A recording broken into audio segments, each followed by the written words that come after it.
অল্প কিছু ইনগ্রেডিয়েন্টস দিয়েই যদি বাসায় পারফেক্ট নিউট্রিলার চকলেট বানানো যায় তাহলে তো আর কোনো কথাই থাকে না। হ্যালো এভরিওয়ান, আসসালামু আলাইকুম। আমি খুব সহজেই নিউট্রিলার চকলেট বাসায় কিন্তু বানিয়ে নিয়েছি। এটা বানানো কিন্তু খুবই ইজি।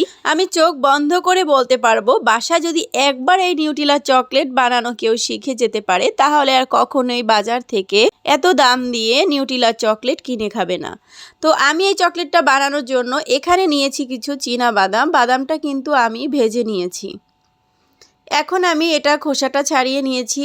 এখন দিয়ে দিব ব্লেন্ডার জারে।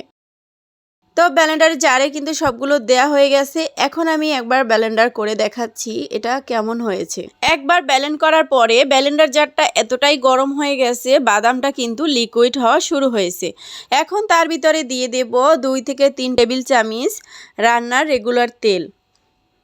এখানে বাটার দিতে যাবেন না, বাটার দিলে হবে কি যে এই চকলেটটা কিন্তু খুব সহজেই জমে যায়। এখন আমি ঢাকনা খুলে দেখাচ্ছি, এটা কিন্তু অনেকটাই লিকুইড হয়ে গেছে। তারপরে আমি দিয়ে দিব এখানে হাফ কাপের মতো আইসিং সুগার, আরও দিয়েছি 2 টেবিল চামচ কোকো পাউডার, তারপর আরেকটু দিয়ে দিলাম রান্নার তেল। ফাইনালি আমার চকলেটটা কিন্তু রেডি হয়ে গেছে। আমি আপনাদের ঢাকনা খুলে দেখাচ্ছি কতটা পারফেক্ট হয়েছে। আমি একটা বাটিতে ঢেলে নিচ্ছি।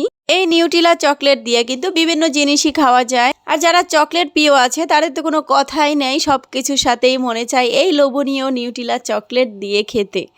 আমি একটু চামচ দিয়ে নেড়েচেড়ে একটু দেখিয়ে দিচ্ছি কতটা লোভনীয়, দেখিলেই কিন্তু জিভে জল এসে যায়। এতটা লোভনীয় আর ইয়াম্মি হয়েছে যা আসলে বলে বোঝানোর কিছুই নেই। বুঝতে হলে একবার এই নিউট্রিলা চকলেট কিন্তু বাসায় অবশ্যই ট্রাই করতে হবে।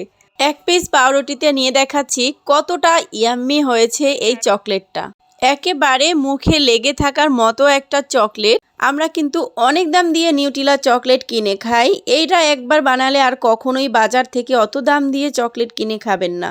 এই ছিল আজকের মতো নিউট্রিলা চকলেট রেসিপি। আল্লাহ হাফেজ।